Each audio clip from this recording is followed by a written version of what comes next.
touché un peu le deuxième point en ce qui concerne l'école. C'est vrai, on a parlé que voilà, la procédure d'immigration, ta soeur t'a aidé à faire. On a touché un peu les points importants. Tu as parlé du programme scolaire, tu as parlé des preuves de forme et tout. Maintenant, l'école, le choix de l'école, ça se fait comment? Est-ce que qui te pousse à choisir l'école que tu es maintenant? Et est-ce que c'est toi qui fais tes recherches pour choisir l'école ou bien comment se fait le choix de l'école en fait? Pour l'école, c'était mes recherches. J'ai vraiment fait mes recherches avant de choisir mon école. Je voulais une école qui était un peu plus pratique dans l'enseignement. Bien. Donc, c'était tout venait de moi. Tout venait de toi. Donc, tu as participé aussi. Donc, tu disais que ça n'a pas participé, mais tu as quand même donné. Parce que l'école, c'est quelque chose. C'est que ça commence par là, en fait. Ça commence d'abord avec à choisir l'école et avoir. Quand on te trouve l'école et puis que l'école t'accepte, d'avoir l'admission et tout. Ça commence par l'admission. Donc, tu as eu à choisir ton école. Maintenant, c'est quoi le nom de ton école? Le nom de mon école, c'est Seneca College. Seneca College, ouais. Bon, c'est pas pour faire la publicité et tout. Donc, je ne suis pas très décalé pour savoir et tout. Donc, mais il y a quelque chose que je cherche à avoir derrière parce que tu as dit Seneca College. Donc, c'est pour dire vraiment que c'est le college. Maintenant, pour ceux qui sont au Cameroun, c'est qu'au Cameroun, on a les collèges. C'est quoi maintenant le college dans le langage canadien? Je ne vais pas dire université, mais c'est le niveau avant l'université. Donc c'est comme des études supérieures. Mais c'est pas le système académique comme l'université. Exactement. C'est un peu plus professionnel, plus pratique. Plus pratique que l'université parce que l'université, les 3 premières années de l'université, c'est un peu plus théorique. C'est seulement la dernière année. Au collège, dès le début, vous commencez à faire les hands-on. Donc vous êtes un peu dans le field et tout. Vous touchez un peu plus. Donc ça veut dire que c'est beaucoup similaire aussi aux écoles de formation au Cameroun. Oui. Et ton programme c'est combien d'années? Mon programme c'est 3 ans. 3 ans, ouais. Donc, bon, c'est vrai qu'au Cameroun, 3 ans c'est la licence, mais ici le bachelor c'est un peu différent. Ouais. Donc comme tu as dit, c'est l'université sans toutefois être l'université comme au Cameroun, c'est comme des écoles de formation ou bien des instituts universitaires et tout qui donnent un programme, peut-être après tu as DTS, après tu as une licence professionnelle, tu vois. Parce qu'au Cameroun, il y a la licence académique, il y a la licence professionnelle et tout, donc c'est un peu comme une sorte de licence professionnelle. Et quand tu regardes maintenant, avec le recul, ça fait combien de temps tu es au Canada? Ça fait presque 3 ans. 3 ans maintenant, donc ça veut dire que c'est un ancien. Donc maintenant, regardons maintenant en arrière, parce que quand tu fais le choix de l'école, tu es au Cameroun, tu n'es pas au Canada, tu ne connais pas encore vraiment tous les variantes du Canada. Maintenant, tu es au Canada, s'il fallait refaire le choix de l'école, vu le fait que tu connais déjà, il y a l'université, il y a le college, est-ce que tu aurais toujours, quelle est la probabilité que tu choisisses après Sénéca? Est-ce que tu aurais toujours choisi Sénéca ou bien peut-être tu aurais choisi une université? Honnêtement, j'aurais peut-être choisi une université, mais c'est toujours mieux de passer par le collège. Parce que le collège, comme j'ai dit, ça donne un peu plus d'expérience hands-on, en pratique. Donc, moi personnellement, c'est un choix personnel, j'aurais aimé faire l'université. Avoir ton bachelor. Avoir mon bachelor pour continuer. Mais Sénéca, c'était un bon choix parce qu'ils sont vraiment pratiques. Parce que mon programme, c'est quelque chose qui faut beaucoup de pratique. De pratique et tout. Et c'est quel programme tu fais? Je fais génie mécanique. Génie mécanique. C'est un peu quoi le génie mécanique? Je connais plus terme en anglais, c'est mechanical engineering. Tu peux se parler en anglais, on va se débrouiller. Le Donc Cameroun c'est un pays bilingue. Bon après, on va essayer d'expliquer pour nos confrères qui parlent uniquement français, mais vas-y, même en anglais ça va. Okay, so mechanical engineering, it's a field of engineering that it encompasses all other fields of engineering based on my research. Because with a mechanical engineering degree or diploma, you have the possibility to go into other fields of engineering. Yeah, it's very hands-on. They give you general knowledge about what engineering is about. But it's true that the name mechanical, people may think it's limited Mechanic, to cars, yeah. cars and doing all mechanical stuff, but it goes a little bit into deeper than that. Yeah, they touch on all forms of engineering basically. Yeah, civil engineering, mechanical as well, aeronautics. Yeah, they touch on everything. Constructions. Yeah, exactly. Even building engineering. Yeah, so it's really a field that goes into other fields. Yeah. Bah, ouais, donc c'est ça, le bilingue au Canada, c'est aussi très bien d'être bilingue parce que voilà, on va parler de ça, mais voilà, déjà au Cameroun, le Cameroun est bilingue et tout, ça a l'avantage. Et puis le Canada aussi est bilingue, c'est aussi un avantage. Donc quand il parlait de génie mécanique et tout, donc il disait que c'est quelque chose qui va vraiment en profondeur dans l'ingénierie. Donc c'est une branche de l'ingénierie qui regroupe beaucoup d'autres branches de l'ingénierie. Donc il y a peut-être l'ingénierie mécanique avec l'auto, peut-être au niveau de la construction, génie civil et tout. Donc après ça, tu peux te départager dans d'autres branches de l'ingénierie. Donc tu peux facilement aller dans n'importe quelle autre branche de l'ingénierie parce que vous voyez un peu de tout. Et ça regroupe toutes ces choses-là. C'est pas uniquement quand on dit voilà, mechanical engineering, like, génie mécanique, c'est pas forcément pour dire voilà, la voiture ou bien tout ça là, les trucs mécaniques, ça va plus profond que ça. Donc voilà, donc ce sont des choses comme ça aussi que le gouvernement recherche et tout.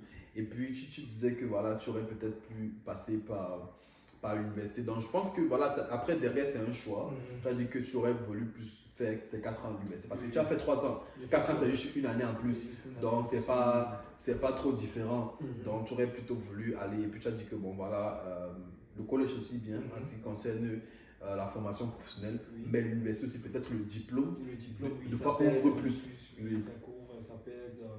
Ça pèse plus. Au milieu de l'emploi et tout. Exactement. Voilà. Quand tu as le bachelor comme ça, des fois ça. Chercher le travail, ça vous booste. Et puis peut-être même au niveau de l'ingénierie, peut-être c'est aussi un candidat peut-être facile pour toi d'avoir été sorti ingénieur. Exactement. Voilà, donc, c'est avantageux de passer par l'université directement, mais c'est vrai que l'université ici, c'est pas vraiment moins cher. Ouais, c'est ça. C'est pratiquement encore même un 5 000 $ en plus que le collège en moyenne. Dépendamment encore des filières que vous voulez faire, ça peut être plus que ça. L'ingénierie, c'est une filière que c'est redouté. C'est une grande filière en fait. C'est ça. C'est vraiment cher si vous voulez poursuivre des études dans ça. C'est ça. C'est ça mieux de passer par le collège parce que ça favorise nos poches aussi. C'est ça. Et puis ça permet aussi que lorsque tu finis et tout, tu as la possibilité peut-être d'entrer d'abord dans le système immigratoire, avoir peut-être ta résidence permanente. Et après, tu peux toujours rentrer à l'université. Sans problème. Et puis voilà. Continuer avec mes études, peut-être 1 ou 2 ans parce que j'ai déjà passé par le collège. Voilà. Oui, je suis déjà passé par le collège. C'est ça. Donc, pour ceux qui ont l'argent, voilà, ceux qui ont beaucoup d'argent dans les poches, peuvent partir directement à l'université, voilà, essayer d'avoir le master et tout. Si vraiment il y a l'argent, c'est pas un gros, parce que je tiens à préciser que, on va parler de ça, le permis de travail aussi, parce que tu as un programme de 3 ans, ce qui te permet d'avoir un permis de travail aussi de 3 ans. Et donc, les programmes de plus d'1 an donnent déjà un permis de travail de 3 ans. Oui, mais c'est pas tous les programmes qui donnent déjà les permis de travail. Directement après. Oui, il y a certains programmes. Vous pouvez penser que directement après mon programme, je vais avoir un permis de travail, mais c'est pas comme ça que ça marche. Il faut vous assurer que le programme que vous choisissez, ça offre un permis de travail. Effectivement. Une fois que vous complétez les études. Oui. Effectivement, merci vraiment pour la précision parce que d'aucuns choisissent des programmes comme ça au hasard et puis derrière, quand ils finissent l'école, ils sont surpris. Même, des fois, c'est même l'université, l'école aussi que tu choisis, des fois, c'est pas affilié avec les réglementations du gouvernement. C'est des écoles où les Canadiens peuvent fréquenter et puis pas chercher le travail, mais toi étant étranger, tu viens, ça ne remplit pas les critères du gouvernement pour te donner le permis de travail. Donc, il faut vraiment faire bien les recherches comme Bradley. Et avoir vraiment une école que vous savez que voilà, ça vous ouvre les portes au niveau du permis de travail, aussi le programme qui vous ouvre les portes au niveau du permis de travail. Donc voilà, quand on parle de permis de travail, c'est quelque chose qu'on ne renouvelle pas, c'est ça, non? On te donne ça une fois et lorsque tu as ça, à toi maintenant d'avoir ta résidence permanente dans les délais. C'est ça, donc voilà, donc c'est une possibilité pour vous, pour ceux qui n'ont pas peut-être trop l'argent comme nous là. On va passer par le collège et puis Après, vous appliquez pour votre permis de travail et tout. Donc, on va revenir encore au niveau de l'intégration parce que c'est vraiment quelque chose de très, très, très important. Tu vois, on a parlé de l'école et tout. Donc, maintenant, à l'école, comment ça se fait à l'école en fait? Est-ce que lorsque tu arrives, c'est facile pour toi de communiquer avec les gens ou bien ça t'a pris du temps pour comprendre un peu comment le système canadien fonctionne? Oui, ce n'est pas facile, ce n'est vraiment pas facile de s'intégrer parce que d'abord tu viens d'un autre continent. Je ne savais pas comment ça fonctionnait. Ça fonctionne ici. Hein. C'était très étrange, même la langue, même façon qu'ils parlent anglais, c'est un peu différent. Donc avec le temps, je me suis habitué au système, je me suis fait un peu les amis à l'école. J'essayais de participer quand il y avait des activités à l'école aussi. J'essayais de m'incruster un peu pour voir si je pouvais faire des nouveaux amis. Un truc comme ça, oui. Il faut toujours, j'essayais toujours d'être à l'école aussi parce que ça aide aussi à rencontrer de nouvelles personnes, même africains aussi comme moi. C'est un peu comme ça que j'ai commencé à faire de nouvelles connaissances. De nouvelles connaissances, donc c'est ça. Donc, effectivement, le système n'est pas le même. C'est très différent de celui du Cameroun et tout. Et c'est ça, même si on quitte du Cameroun juste pour la Côte d'Ivoire, c'est pas la même mentalité partout. Ça prend un temps d'adaptation. Et je suppose que le Canada, c'est la première fois que tu fais l'université. Tu n'as pas fait l'université ailleurs? Non, je n'ai pas fait l'université. Je suis directement venu ici. Tu es directement venu là. Donc, déjà, il faut déjà t'imprégner de l'université, savoir comment la vie universitaire se passe. Parce que là, c'est vrai que le côté vivre loin des parents, ça ne t'a pas trop affecté vu que tu étais à l'internat. Donc, tu as eu à vivre loin des parents. Mais le côté maintenant, système éducatif et tout, c'était nouveau pour toi. Et le système des mentalités aussi, parce que je sais quand même que des fois, au Canada, moi, parfois, comme ça, il y a des personnes comme ça en classe, comme ça, tu causes avec une personne en classe et tout, vous riez quand on fait les travaux en commun, tout ça là, ensemble, en groupe, vous riez. Dès que vous sortez de la classe comme ça, c'est comme si vous ne vous avez jamais parlé, c'est comme si vous ne vous connaissez pas. Donc, ça c'est bien à la classe, et puis c'est fini, c'est comme si vous ne vous avez jamais vu. C'est ça. La prochaine fois, la même chose. La même chose, c'est ça. C'est dans la classe que vous parlez, hors de la classe, on se parle. La mentalité, c'est ça. J'ai dû m'habituer à ça. Et puis tout le monde s'habitue à ça parce que deux fois quand ils arrivent aussi à l'université, ils sont à former des petits groupes, déjà au high school, au secondaire et tout. Donc quand ils arrivent, ils choisissent souvent l'université ensemble. Donc ce qui font qu'ils sont tous ensemble, ils sont dans leur cercle et tout. Et deux fois casser ça et entrer, ça demande aussi d'être beaucoup ouvert et tout, ne pas être trop réservé. C'est vrai qu'il faut être réservé. C'est bon, ne pas être timide. C'est bon d'être réservé, mais ne pas être timide et savoir vraiment s'ouvrir aux autres. Tu as parlé aussi de l'Église. Quel est vraiment l'avantage aussi que l'Église a apporté pour toi au niveau peut-être de l'intégration ou au niveau peut-être de la vie en général? L'Église, ça m'a permis de connaître d'autres personnes de différentes nationalités. Puis c'est vrai que l'Église que je fréquente maintenant, c'est l'Église de Noir, je veux dire. Mais ce n'est pas seulement ouvert au Noir, c'est ouvert à tout le monde. Oui, mais ça m'a permis de rencontrer d'autres personnes de différents pays, africains aussi. Oui, la plupart, la culture aussi. Ça m'a vraiment aidé parce que ça me fait sentir comme si j'ai une famille. Voilà. Oui, ils sont vraiment welcoming. Oui, ils sont vraiment accueillants. C'est un peu ça. C'est ça. Donc voilà. Et je sais que des fois, beaucoup, pour les parents qui nous suivent et tout, c'est vrai que des fois, les parents conseillent aux enfants de faire attention aux églises et tout, lorsqu'ils voyagent, ils vont à l'étranger. Et c'est vrai, c'est pas toutes les églises qui sont bonnes. Il y a des églises peut-être qui ne sont pas peut-être dans ce sens-là. Mais moi et Padilla, on est pratiquement dans la même église. Et c'est pas ici pour venir faire la pub. On n'est pas là, c'est pas une chaîne de l'église et tout. On parle pas de. Bon, c'est toujours important de parler de la foi, mais Mais voilà, c'est juste pour dire que je tiens vraiment à saluer aussi le pasteur c'est un pasteur camerounais qui est venu ici, qui a ouvert comme une église et tout. Et ça a rassemblé vraiment beaucoup de jeunes. Parce que moi, comme ça, la majorité des amis que j'ai rencontrés, je les ai rencontrés là-bas. Et c'est vrai pour ceux qui viennent aussi ici, même si vous avez votre foi, moi, comme ça, j'ai commencé à aller voir l'église catholique parce que je me disais comment je connais un peu comment ça fonctionne et c'est un peu comme ça partout. Avec le temps maintenant, avec votre expérience spirituelle et avec vos challenges, vous pouvez savoir que ok, je peux aller dans tel endroit parce que je sais ce que je recherche. Donc, je pense qu'il faut faire aussi attention et tout. Mais lorsqu'il y a possibilité, c'est aussi des bons endroits où vous pouvez rencontrer des personnes qui sont vraiment safe. Parce que, faut se dire la vérité, on est un pays assez ouvert à beaucoup de choses. Donc, il y a des chances que vous pouvez vous dérouter.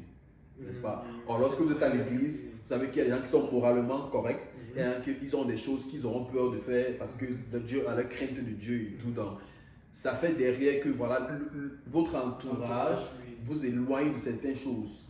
Parce que je me rappelle lorsque ça vous guide aussi, ça détermine aussi les choix que vous allez faire. Effectivement. C'est ça. Je me rappelle un temps je causais avec une amie, elle me disait que voilà, au Canada, il y a des gangs. Et tout ça. Il y a des choses. Moi, il me disait que c'est des choses qui étaient aux États-Unis. Je ne savais pas que c'est des choses qui étaient au Canada. Et elle me disait, voilà, au Canada, il y a des gangs, il y a des choses comme ça. Et moi, ça m'a étonné parce que des fois, on travaille, on va parler de travail, mais des fois, on travaille et tout. Et des fois, je rentrais souvent à 1h, 2h du matin et tout. Et des fois, il me dit, mais je rentrais moi tranquillement. Il me dit, mais là, c'est un pays vraiment très safe. Je ne voyais pas souvent la police en route. C'est vrai que des fois, il y a la police qui patrouille. Mais des fois, quand je rentrais, je ne voyais même pas de police. Donc, je rentrais seul. Et je n'avais peur de rien. Oui, la sécurité, c'est aussi un grand point ici au Canada. C'est ça. C'est connu pour être un pays plus tranquille que les États-Unis. Il y a toujours les shootouts. Les shootouts, c'est ça. Mais aussi, là, je voulais en venir, c'était aussi pour dire que, deux fois aussi, c'est le milieu que tu côtoies qui t'expose souvent à certaines choses. Parce que quand tu ne côtoies pas, même les gens quand tu des gangs là, des fois ils ne te cherchent pas de problèmes, tu sais que tu ne cherches pas de problèmes, mais quand tu ne les cherches pas.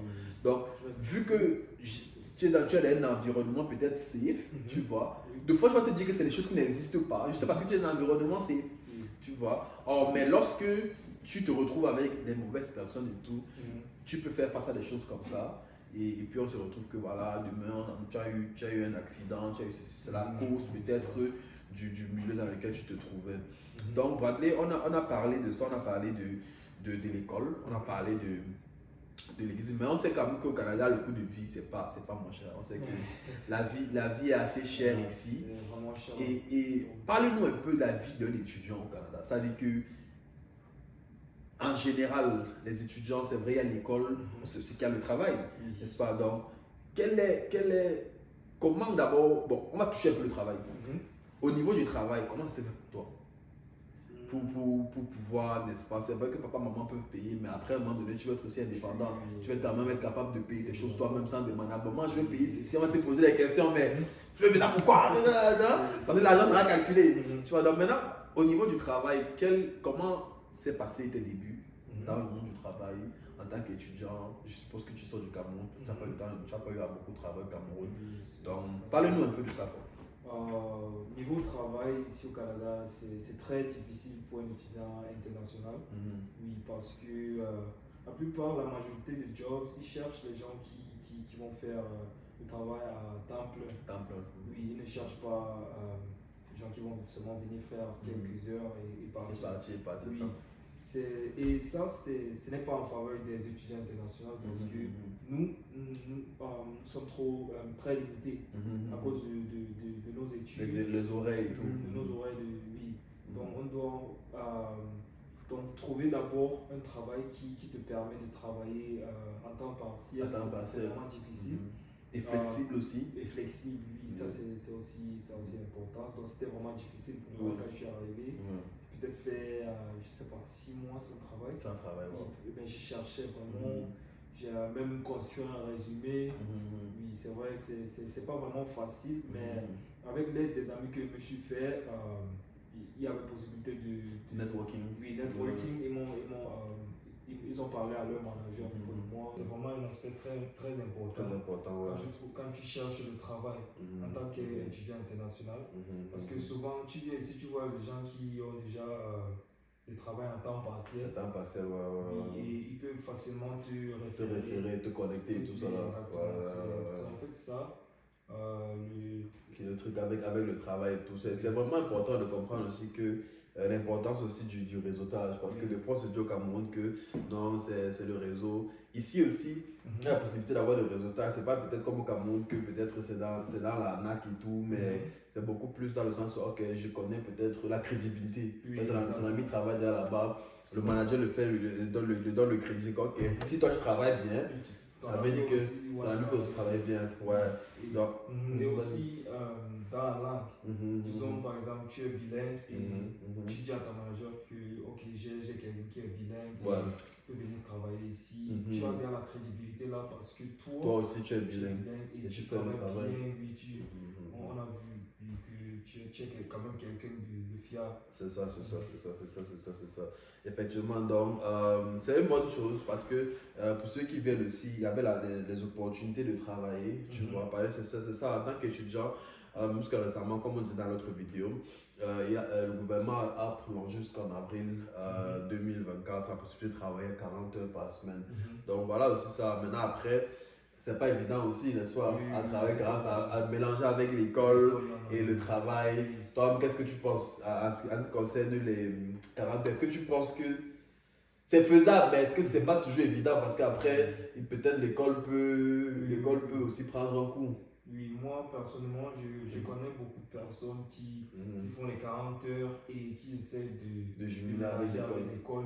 40 heures, c'est faisable, je dis que c'est faisable, dépendamment de la filière. De la filière que tu fais. Oui, comme moi par exemple, je fais génie mécanique. Mais, donc ce n'est pas évident, je dois toujours être présent à l'école parce que je suis toujours en train de faire des trucs pratiques. Et tout. Oui, c'est un peu difficile pour moi personnellement, mais c'est faisable. N'est-ce pas? Maintenant, c'est important aussi de savoir, comme on parle de travail, tu as parlé aussi du génie mécanique et tout, c'est une bonne chose. Quelles sont maintenant les ouvertures en tant qu'étudiant, n'est-ce pas, de trouver un travail dans ton domaine? Parce qu'on sait que deux fois au Canada, il faut avoir un travail, n'est-ce pas, à son domaine, mais avoir l'expérience avant de pouvoir trouver le travail. Parce que des fois, ils te disent qu'on veut que tu aies l'expérience, mais des fois, ils te disent qui va me trouver l'expérience. Donc, pour toi, maintenant, en tant qu'étudiant, quelle est la meilleure manière d'avoir l'expérience dans son domaine? Est-ce que c'est même facile d'avoir l'expérience lorsqu'on est encore en classe, lorsqu'on est encore en train d'étudier? Donc, pour toi, en tant qu'étudiant, quel est le meilleur moyen, n'est-ce pas, d'avoir l'expérience en son domaine? Quand tu es dans ta filière, c'est bien de connaître des gens qui sont aussi dans la classe supérieure.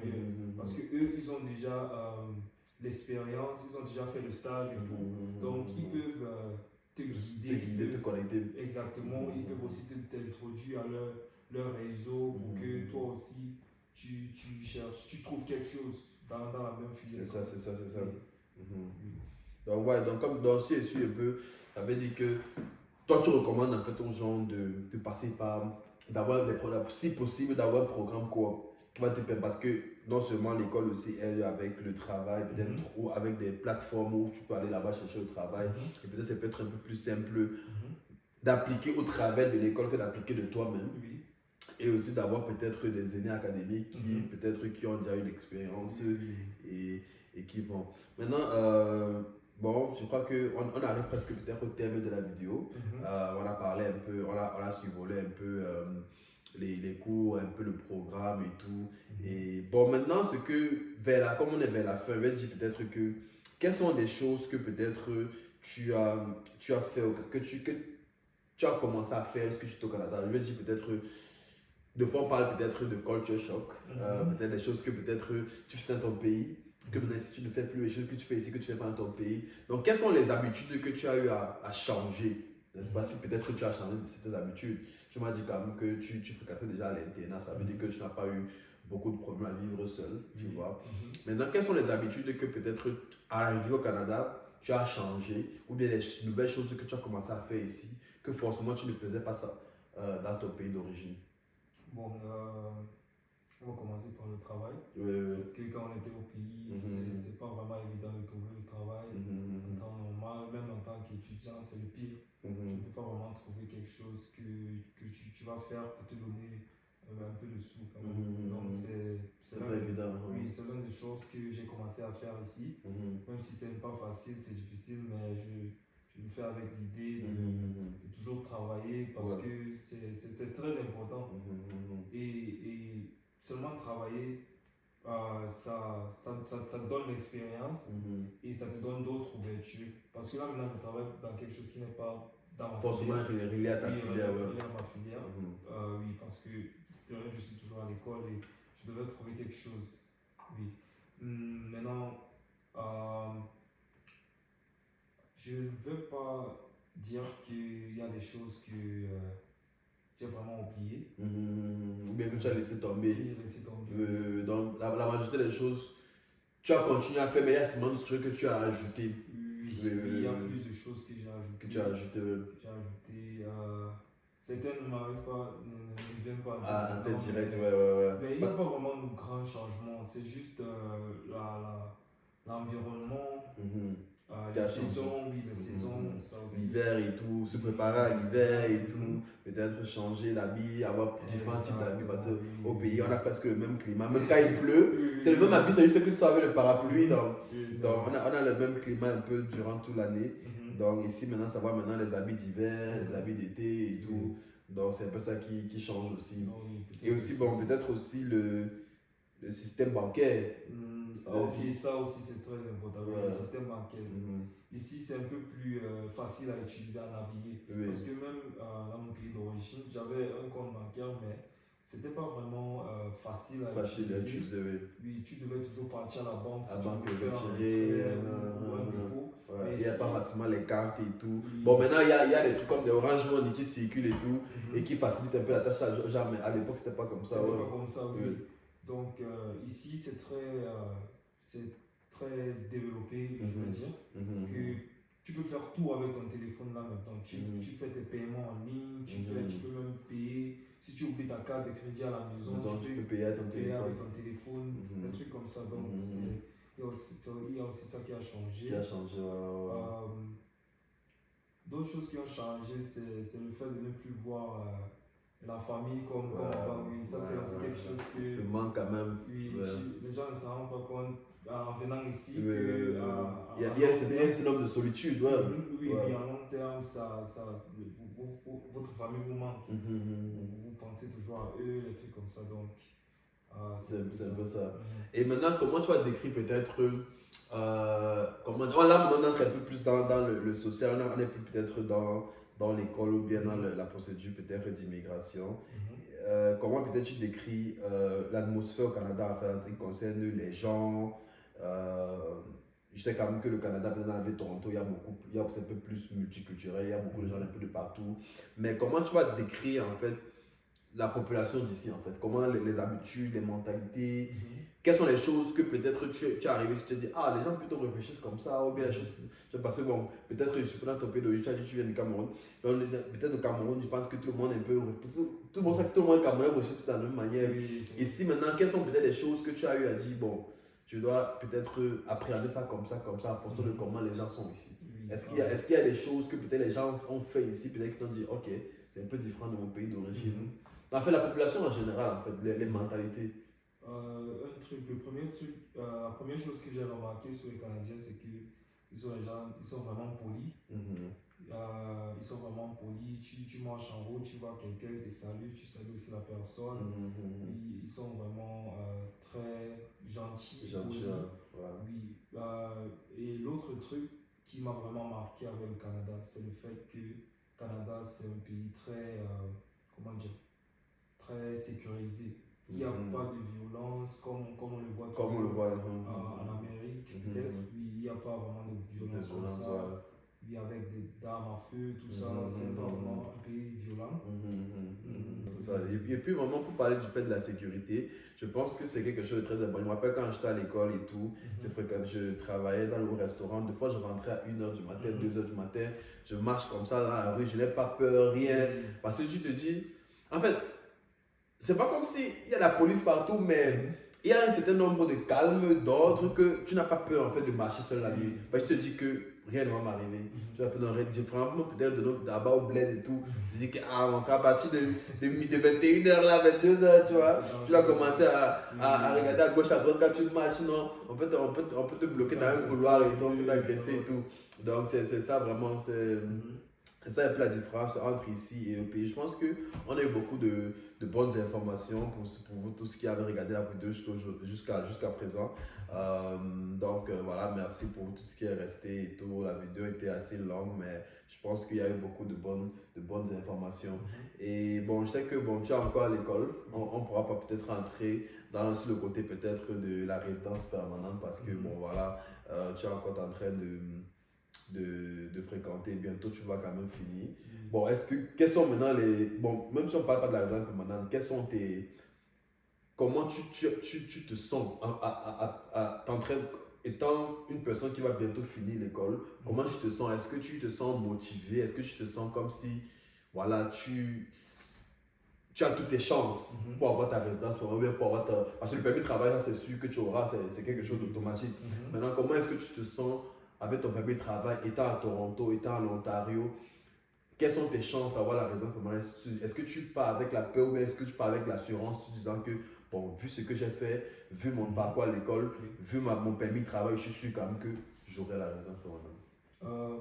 Bon, je suis assez motivé de un parce que si vous partez démoralisé déjà avec l'idée que je risque pas avoir la résidence permanente, ce n'est pas une bonne chose. C'est pas une bonne chose.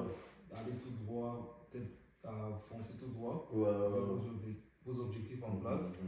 Donc, pour quelqu'un qui attend presque la fin de mes études post-secondaires, je m'investis beaucoup à trouver quelque chose dans ma filière. Dans ta filière, Oui, parce que c'est ça vraiment qui va déterminer. C'est l'un des trucs les plus importants. C'est pas ça forcément qui va déterminer. Oui, mais ça joue un rôle. Ça joue un très grand rôle dans l'obtenance de la résidence permanente. Il y a aussi un système de points, il y a des tests en anglais et en français que vous pouvez prendre une fois que vous avez fini. Vous avez déjà fait vos années en tant que travailleur. Oui, vous prenez le test de langue là et vous ajoutez ça sur votre profil. Ça vous booste aussi. Ça booste aussi votre profil avec le fait que vous travaillez dans votre filière. Donc, avec ça déjà en tête, je sais où je vais, j'ai mes objectifs en place. Comme j'ai dit, donc je me sens assez confiant. Ok. Donc, voilà, Bradley a tout dit. Je pense qu'on ne pourra pas rajouter quelque chose d'autre. Il est assez confiant avec la filière. Je pense que la majorité des personnes qui sont là ici, on aura d'autres personnes sur la chaîne et tout, qui vont partager leur expérience. Je pense que la majorité des personnes, lorsque vous êtes ici et que vous faites bien les choses, naturellement, vous serez confiant face à la résidence permanente. Ce n'est rien de trop compliqué. C'est un processus qui se fait. Deux fois, c'est un peu long, mais très souvent, ça aboutit. Donc, pour la majeure partie des cas, ça aboutit. Donc, voilà, on arrive à la fin de la vidéo. Merci à vous tous qui avez regardé la vidéo jusqu'à la fin. On vous encourage, n'est-ce pas, de liker, partager la vidéo si vous pensez que ça peut aider quelqu'un. Voilà, Bradley, il vient du Cameroun. Il a fait sa démarche, il est au Canada aujourd'hui, il a fait ses études, bientôt il va finir ses études et il est assez confiant pour l'avenir. Donc voilà, ça peut être une source d'inspiration pour quelqu'un, ça peut être, n'est-ce pas, ce qui manquait à une personne de faire le pas et venir au Canada. Peut-être une personne qui hésitait entre le Canada et un autre pays. Voilà, une personne ici qui donne son témoignage et qui dit, voilà, je suis venu, c'est possible pour moi, pourquoi c'est pas possible aussi pour toi. Donc voilà, Bradley, est-ce qu'il y a quelque chose, un mot de fin peut-être qui te vient à l'esprit? Bon, tu n'es pas obligé de parler, mais peut-être une motivation à ceux qui nous regardent, peut-être aux Camerounais qui nous regardent. Voilà, le Camerounais de Yaoundé ou bien de Douala et tout. Est-ce qu'il y a un mot de motivation, un mot de fin que tu peux donner comme encouragement aux gens qui veulent venir ou bien peut-être quelque chose qu'ils doivent prêter attention lorsqu'ils font leur démarche? Est-ce qu'il y a quelque chose que tu veux terminer avec?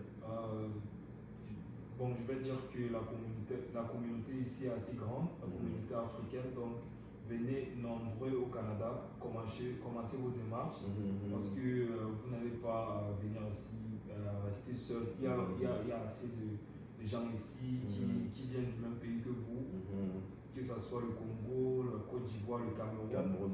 Il y a la communauté ici, vous n'allez pas vous sentir seul. Il y a tout le nourriture, donc venez nombreux au Canada. C'est ça mon encouragement. En tout grave, frérot. Merci encore d'être venu sur la chaîne. Hein? N'oubliez pas de liker et de vous abonner comme il a dit. Merci pour l'encouragement, c'est ça. Donc voilà, à bientôt pour une prochaine vidéo. Merci.